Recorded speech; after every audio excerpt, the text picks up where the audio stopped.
Olá pessoal, me chamo Victor Adriel Silva Rodrigues, sou estudante acadêmico de medicina da UFSPA, estou no segundo ano do curso, e faço parte também do projeto de oficina de primeiros socorros. E hoje vou ministrar aula sobre corpos estranhos para os senhores. Então, fazendo uma pequena introdução aqui, o que seria acidentes por corpos estranhos? Seria então a deposição de qualquer objeto, partícula, alimento em nosso organismo, em nosso corpo, que em condições normais não estariam presentes. A entrada dessa partícula, desse objeto, pode ser dada tanto por orifícios naturais, como olhos, nariz, boca e a orelha também, ou então pela lesão da superfície corporal. E nesse caso aqui, o nosso órgão lesado seria a pele, né, que é responsável pelo revestimento externo do nosso corpo. Temos aqui dois fatores muito importantes que vão estar diretamente associados à gravidade do acidente por corpo estranho. O primeiro deles seria a natureza do objeto, né? Podemos ter aqui desde uma moeda, um botão, um alimento, um mastigado. E o segundo fator muito importante seria o local de depósito, né? O local onde aquele objeto está depositado. Então podemos ter aqui, por exemplo, uma moeda que uma criança acabou colocando na boca, ingeriu acidentalmente, né? E esse objeto está depositado na garganta ou na traqueia, causando assim uma situação de sufocamento que seria muito grave, né? Ou então um cisco que acabou parando, né? Entrando ali acidentalmente no nosso olho, né? Que geralmente seria uma situação menos grave do que a citada anteriormente.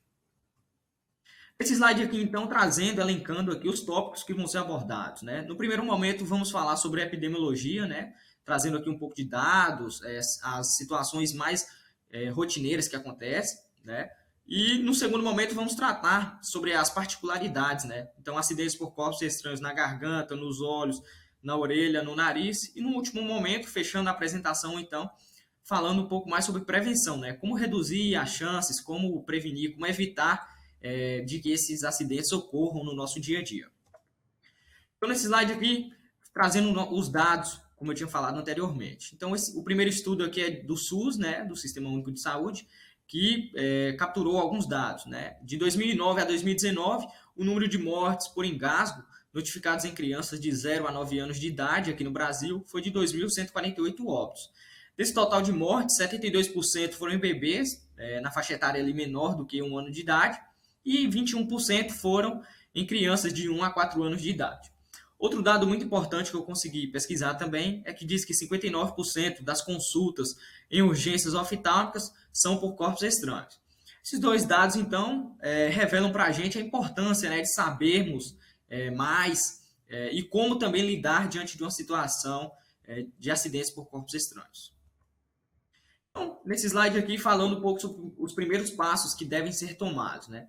No primeiro momento, então, devemos garantir a segurança da cena. Observar se o paciente, se a vítima, quer dizer, se a vítima ela está segura, né? Se não está caída no meio da rua, se está segura a cena, né? Se não tem nenhum objeto, nenhuma coisa ali que possa ameaçar tanto a vítima quanto também o profissional, né? A pessoa que vai prestar os primeiros socorros a ela. No segundo momento, então, devemos manter a calma nossa e tranquilizar a vítima, né? No terceiro momento, então, não utilizar instrumentos pontiagudos. De forma nenhuma devemos utilizar instrumentos, né? Principalmente aqueles pontiagudos, que podem causar danos à vítima. E no quarto momento, lavar bem as mãos ou então utilizar luvas, né? Esse utilizar luvas aqui seria então em situações que podem ter sangue ou então fluidos líquidos corporais, para que assim utilizando a luva, né, venha a reduzir, venha a evitar o risco de contaminação. Então, nesse slide aqui, tratando sobre corpos estranhos localizados na garganta. Então, a garganta ela compreende as áreas da faringe e da laringe. A faringe ela apresenta três subdivisões, que seriam a nasofaringe, a orofaringe e a laringofaringe. E a laringe se continua aqui depois da laringofaringe, né? Então, aqui é representado aqui uma área muito importante onde ocorre a passagem de ar e de alimentos, né? Temos aqui uma estrutura muito importante também, que seria essa daqui onde estou apontando, chamado de cartilagem epiglote. E essa cartilagem epiglote ela apresenta uma função muito importante, que durante a mastigação de alimentos ou então durante a ingestão de água ou de líquidos, essa cartilagem aqui ela é rebatida para baixo. Então ela fecha aqui a abertura superior da traqueia. Então, esse alimento, essa água, esse líquido que está sendo ingerido, ele só tem um destino, né? É continuar aqui e chegar ao esôfago e, consequentemente, chegar ao estômago e intestino. Do outro lado, temos também a respiração. Quando a pessoa está fazendo a respiração, essa cartilagem ela se mantém rebatida para cima, assim como está aqui na imagem, né? Então, o ar ele passa aqui pela área da faringe, adentra aqui a laringe, chega à traqueia e, consequentemente, chega aos pulmões para fazer a troca gasosa, a hematose, né? Temos aqui uma sigla muito importante também, que se chama OVASE, né? Que é uma sigla para obstrução das vias aéreas por corpos estranhos. Então, quando temos aqui um problema no mecanismo, no reflexo da deglutição, envolvendo aqui a cartilagem epiglote, né? Então, vamos dizer o seguinte, que a pessoa está mastigando ou então está ali ingerindo o líquido. O certo seria a cartilagem epiglote ser rebatida para baixo, né? Mas vamos supor que houve ali uma problemática ali no mecanismo, no reflexo da deglutição, e a cartilagem ela permaneceu rebatida para cima, assim como está na imagem. Então, esse alimento, ao invés dele descer aqui pelo esôfago, ele vai adentrar, parte dele pode adentrar aqui a traqueia. E acontecer um acidente ali por corpo estranho, né? A pessoa vai passar por uma situação de engasgo ali. Essa situação de engasgo, o acidente por corpo estranho, no público adulto e idoso, é mais comum, né, por alimentos grosseiros, principalmente aqueles mal mastigados. Pode acontecer também por próteses e ossos, né? E em crianças, o objeto, né, a partícula, ela muda um pouco. Acontece mais por brinquedos, moedas, botões e alimentos. Então, como reconhecer uma situação de engasgo? Então, apresento aqui para os senhores, né, o chamado sinal universal do engasgo, na qual a pessoa que está passando por uma situação de engasgo, né, por um acidente por corpo estranho ali na garganta, ela tem o perfil típico, assim como a imagem aqui mostra, né? Então, ela vai realmente estender o pescoço para frente, né, abrir a boca e levar as duas mãos ao pescoço, né, esboçando ali uma reação, uma aparência de sufocamento, né, de engasgo. Então, é fácil reconhecer uma vítima de engasgo, né? Apresenta esse perfil típico aqui, assim como está na imagem. Então, mediante uma situação na qual observamos o sinal universal do engasgo, assim como foi falado anteriormente, a primeira atitude a ser tomada é aproximar da vítima. Então, nós vamos nos aproximar da vítima e realizar a seguinte pergunta: você está se engasgando? Se a pessoa conseguir responder sim, essa resposta significa, né, que ela está com um quadro de obstrução parcial. Esse quadro de obstrução parcial pode ser uma troca de ar boa, na qual a pessoa está conseguindo respirar, mas ela está sentindo um incômodo, mas a troca de ar está boa. É um quadro bom, teoricamente bom. No quadro de obstrução parcial, podemos ter também uma situação de troca de ar ruim.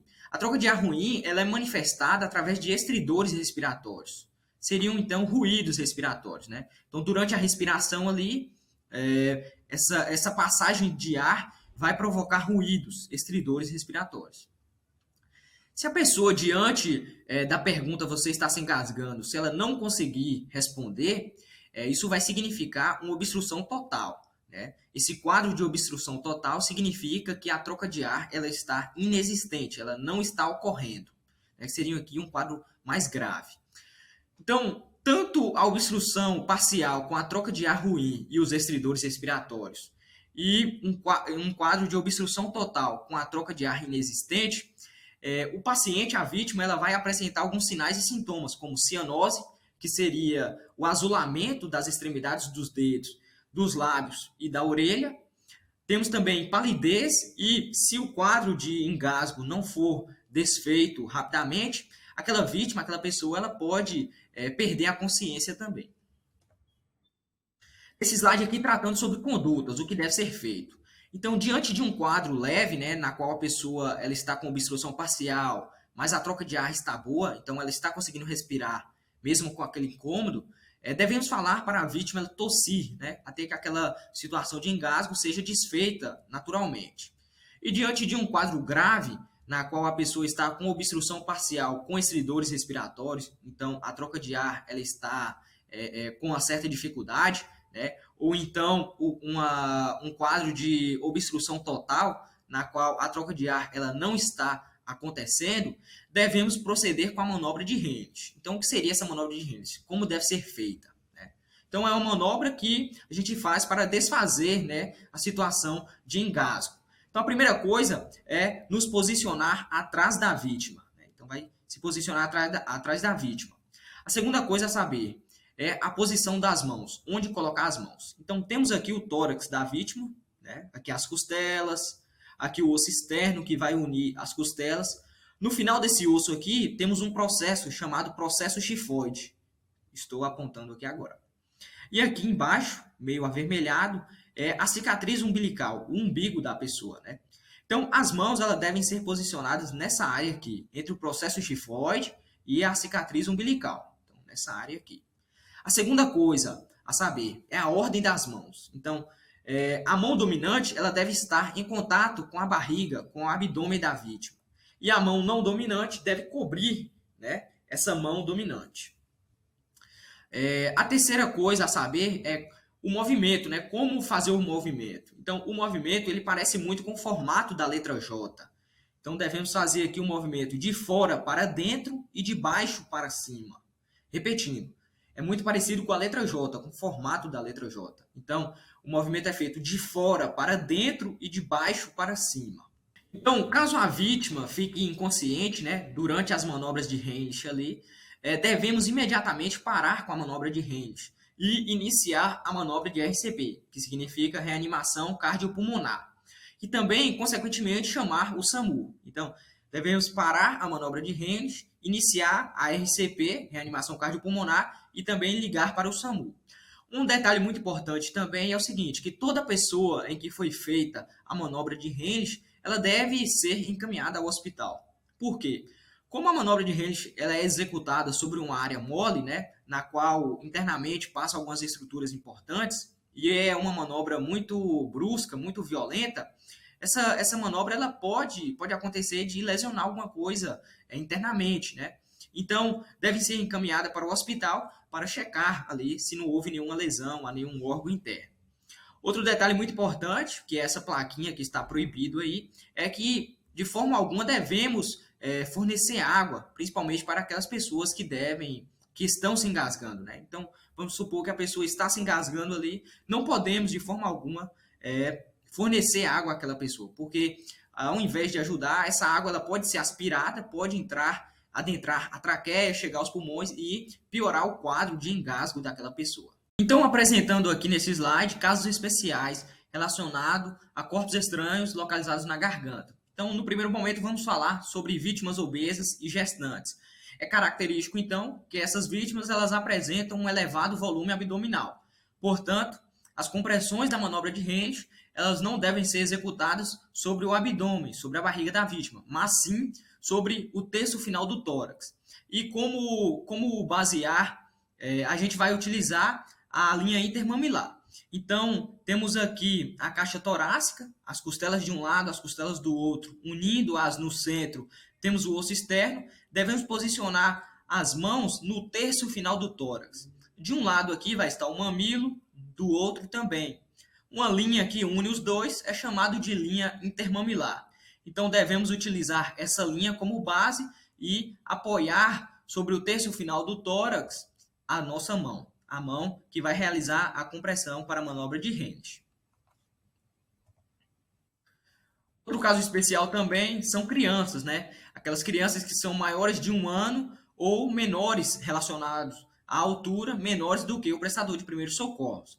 A primeira medida a ser tomada aqui nesse caso é que o prestador de primeiros socorros deve ajoelhar atrás da criança. Uma coisa muito importante é o cuidado com a força. A força empregada numa criança vai ser menor do que a força empregada num adulto. Um detalhe muito importante para nos basearmos se a força que está sendo empregada, se está muito elevada ou muito fraca, é se a criança ela estiver levantando conforme as compressões forem sendo realizadas. Né? Se a criança estiver elevando nas compressões, é sinal que a força está excessiva, então devemos diminuir a força. Lactentes menores do que 1 ano. Então, no primeiro momento, devemos colocar o bebê, o lactente, apoiado sobre o antebraço. O bebê, então, vai estar de bruços, de barriga para baixo, e apoiada sobre o antebraço. E com a cabeça virada para baixo, consequentemente. Então, vamos utilizar da outra mão, a mão espalmada, a mão aberta, e entre os ombros, né, no meio das costas do bebê, dar 5 tapas. Esses tapas, eles não podem ser muito fortes. Se o engasgo persistir, né, então devemos virar o bebê de barriga para cima, apoiado sobre o outro antebraço, e utilizando os 2 dedos indicadores no centro do peito do bebê, pressionar 5 vezes, fazer 5 compressões utilizando os 2 dedos indicadores. Caso o bebê tussa, vomite ou chore, é sinal que o engasgo ele foi desfeito, né? Então, foi desfeito e tá tudo bem. E se não acontecer nenhum desses sinais, a gente deve repetir novamente todas essas manobras até que o engasgo seja desfeito. E quando a vítima é você, né, e você está sozinho, o que deve ser feito? Como a manobra de Henrich, ela não é efetiva em si mesmo, né, a força empregada ali não é suficiente para que o engasgo seja desfeito, devemos então utilizar de uma mesa, da borda de uma mesa ou da borda de uma cadeira. Esse objeto, né, ele deve estar apoiado, né, deve estar encostado ali numa parede para que tenha uma maior firmeza, né? Então, devemos posicionar essa borda dessa mesa entre o processo tifoide e a cicatriz umbilical, no abdômen nosso, né? E depositar sobre essa estrutura o nosso peso, né? Tem que ser um movimento um pouco forte, né? Um pouco brusco, para que tenha força o suficiente para que o engasgo seja desfeito. Apresentando aqui nesse slide os olhos, corpos estranhos localizados nos olhos. Então, o olho é uma estrutura sensível, né? É um órgão muito delicado. E, geralmente, comumente, ele é alvo de poeira, de insetos, de cílios, né? E de outras partículas que estão dispersas no ar. Então, essas partículas, assim que se depositam nos olhos, sobre a estrutura do olho, vão causar reações desagradáveis, como vermelhidão, irritação, podem causar também infecção e ferimentos mais graves. Então, como reconhecer que o olho ele foi acometido por um acidente por corpo estranho? A vítima ela pode apresentar alguns sinais, como dor, vermelhidão, lacrimejamento, que seriam lágrimas em excesso, pode apresentar também visão borrada, sangramento e o cisco, né, a partícula que foi a causadora, ela pode estar visível.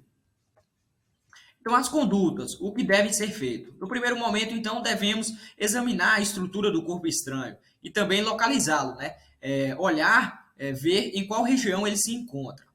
No segundo momento, um detalhe muito importante é que não devemos examinar se houver queimaduras ou ferimento nas pálpebras. Outra coisa também muito importante é que a gente deve pedir, né, o prestador de primeiros socorros deve pedir para a vítima piscar os olhos, né? Piscar os olhos e para que as lágrimas elas possam remover a sujidade, possam remover aquela partícula que está causando aquela reação indesejada ali. E no quarto momento também, uma sugestão é lavar com água abundante. Então, as condutas que devem ser feitas. Se o corpo estranho ele estiver localizado na pálpebra superior, vamos ter uma manobra específica aqui que é chamada de eversão palpebral. O que é isso? Então, devemos utilizar de um cotonete, posicioná-lo aqui à frente da pálpebra, utilizar a outra mão, puxar essa pálpebra, deslocar ela sobre o cotonete, né? E deixar o cotonete ali atrás.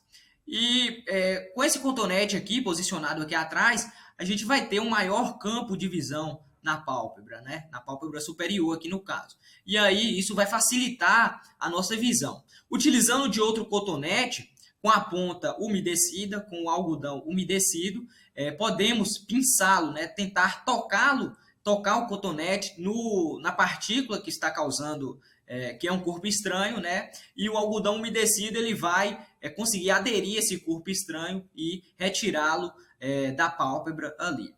E na pálpebra inferior, o que deve ser feito é utilizando de uma mão, da mão não dominante, né? Devemos tocar embaixo e tracionar levemente a pálpebra inferior, para que assim a gente possa ter uma visão maior aqui da pálpebra inferior.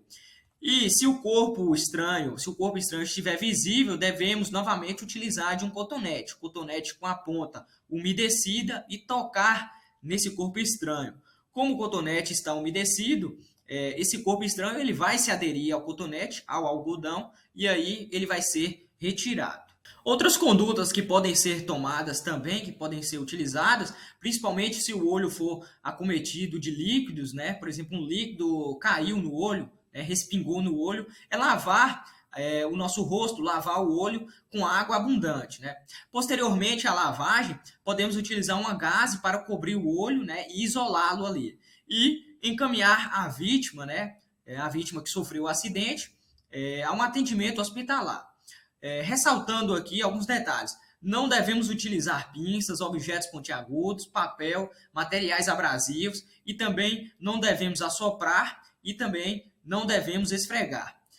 Por que não pode assoprar? Porque a gente pode estar deslocando bactérias da nossa boca para o olho da vítima.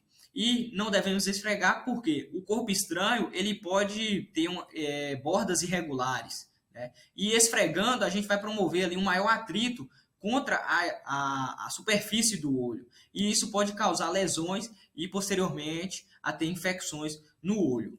Então, apresentando aqui nesse slide, corpos estranhos localizados no ouvido. Então, é uma situação muito comum, principalmente em crianças, né, na qual esse tipo de acidente vai apresentar um risco maior à membrana timpânica, que é essa membrana localizada aqui, que é uma estrutura muito sensível, né?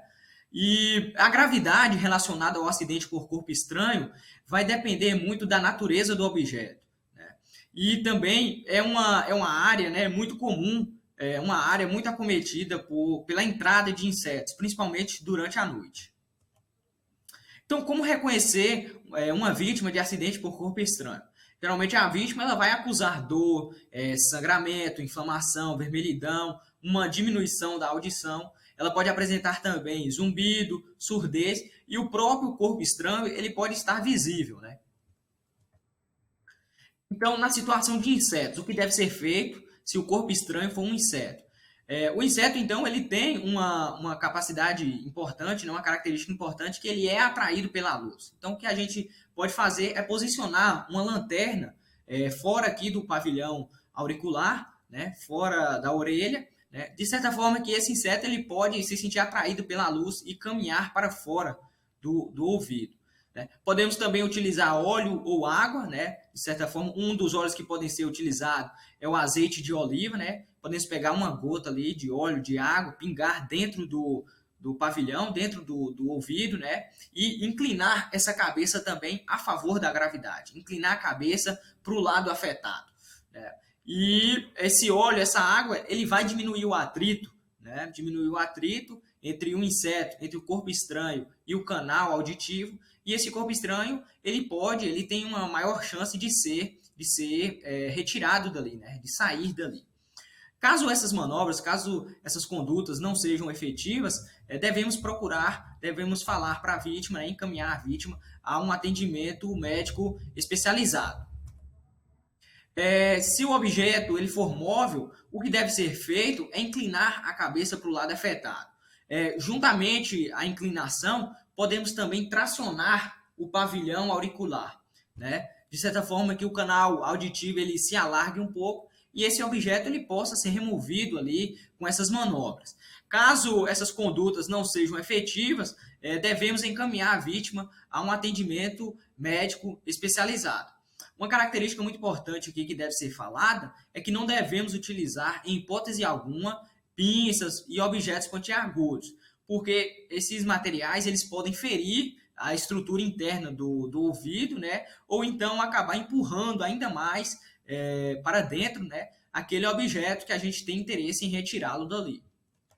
E se o objeto for fixo, essas manobras que foram explicadas anteriormente, de tracionar o pavilhão auricular ou inclinar a cabeça para o lado afetado, a favor da gravidade, elas não vão ser efetivas. E o que deve ser feito é estabilizar o ouvido com a gaze e encaminhar essa vítima a um serviço hospitalar. Corpos estranhos localizados no nariz. Novamente, é uma situação muito comum em crianças, né? Principalmente de faixa etária ali até os 4 anos de idade, na qual as crianças elas têm o hábito, né, de levar materiais que elas estão brincando às áreas da boca e do nariz, né? E o nariz, então, através da inspiração ou até mesmo da entrada ser um pouco flexível, esses objetos eles podem acabar adentrando as narinas, né? E com a força da inspiração, né, esses objetos podem entrar ainda mais nas narinas. Então, a vítima ela pode acusar dor, sangramento, uma infecção, e o corpo visível, o corpo estranho, ele pode estar visível também, como nesse caso da figura abaixo. Então, quais as condutas que devem ser tomadas quando ocorre um acidente por corpo estranho no nariz? Então, devemos comprimir com o dedo, né, a narina não obstruída, o lado oposto ao obstruído, e pedir para a vítima expirar, jogar o ar para fora, utilizando as narinas e não a boca. Esse ar que sai através das narinas, ele tem a força, né, ele pode ser suficiente para expulsar aquele corpo estranho. Não devemos, em hipótese alguma, utilizar instrumentos pontiagudos, e caso essa manobra de expirar para retirar o objeto, o corpo estranho, ela não seja suficiente para resolver a situação, devemos encaminhar a vítima a um atendimento hospitalar. Prevenção, que deve ser feito para evitar as chances de ocorrerem acidentes por corpos estranhos. Devemos, então, redobrar o cuidado com as crianças, né? Como eu falei anteriormente, de 1 a 4 anos de idade, elas têm aquele hábito de levar tudo à boca, ao nariz, aquelas áreas. Não falar durante as refeições, isso deve ser ensinado às crianças, né? E ter o cuidado, né, com brinquedos e objetos pequenos que são fornecidos às crianças, como moedas, botões, dados, bolinhas de gude, que são brinquedos que não estão adequados à sua faixa etária. Esse slide aqui tem as referências que eu utilizei para elaborar essa apresentação. E aqui o nosso muito obrigado, né? Não esqueça também de seguir as nossas redes sociais, né? O Instagram, o Facebook, e aqui em cima também tem o nosso e-mail. Muito obrigado a todos.